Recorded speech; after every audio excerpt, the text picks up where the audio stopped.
ज्यावेळेस आंदोलन 2-3 महिने होतं त्यावेळेस सगळ्या पक्षांनी मिळून ठरवलं की सरकारला 1 महिन्याचा वेळ द्यावा, तुमच्या मागणीप्रमाणे आरक्षण दिलं जाईल. आपण त्यावेळेस सरकारला 40 महिन्याचा वेळ दिला.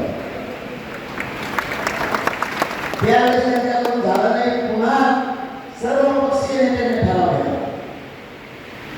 आणखी थोडासा वेळ आपण 2 महिन्याचा वेळ द्या. आपण त्याला 2 महिन्याचा वेळ द्या. हे विरोधी पक्षाचे सुद्धा 10% त्यावेळी आरक्षण देताना सगळ्या सोयीच्या बाजूने न बोलता सत्ताधाऱ्यासह सगळ्यांनी एक मतानं 10% आरक्षणाला मंजुरी सगळ्यांनी एक मतानं दिली. म्हणजे जे आरक्षण टिकत नाही त्याला सर्व पक्षीयांनी एक मतानं मंजुरी. आता ते आरक्षण टिकणार नाही त्याचीच मंजुरी. त्यांच्या डोक्यात काय होतं, 2018 साला जर बोला तर ही निवडणुकीला आपल्याला मराठीचा वापर करावा.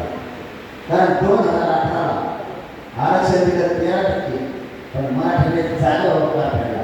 माझा मराठा कोणाचा होकार ठेवत नाही. 106 आमदारांना निवडून मराठीने दिली. केवळ करावं ह्यावेळेस त्यांचा होता 10% आरक्षण घ्यायचं आणि ही निवडणूक मागून घ्यायची. आरक्षण जर रद्द झालं तर मराठ्यांना सांगायचं आता त्याला आम्ही काय करावं, ते कोर्टात येईल, आम्ही मोठमोठे वकील लावले, ते मिळणारच आहे. न्यायालयाच्या प्रक्रियेला कोणी काही करत नसलं, तुम्ही जरा दम धरा. पण मराठीचं नशीब इतकं चांगलं आहे, मराठीचं नशीब खरंच बरोबर. निवडणुकीच्या आधीच मान्य न्यायालयाने सांगितलं या लवकर भरतीत मराठ्यांना त्याचा उपयोग करता येणार. म्हणजे देवेंद्र फडणवीसांनी एका तगड्यात 2 पक्षी मारले मराठी.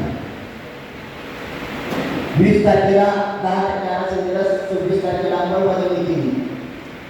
म्हणजे हे 10% मराठीच्या बरोबर होता येईल आणि 26 तारखेला 21 पण होते.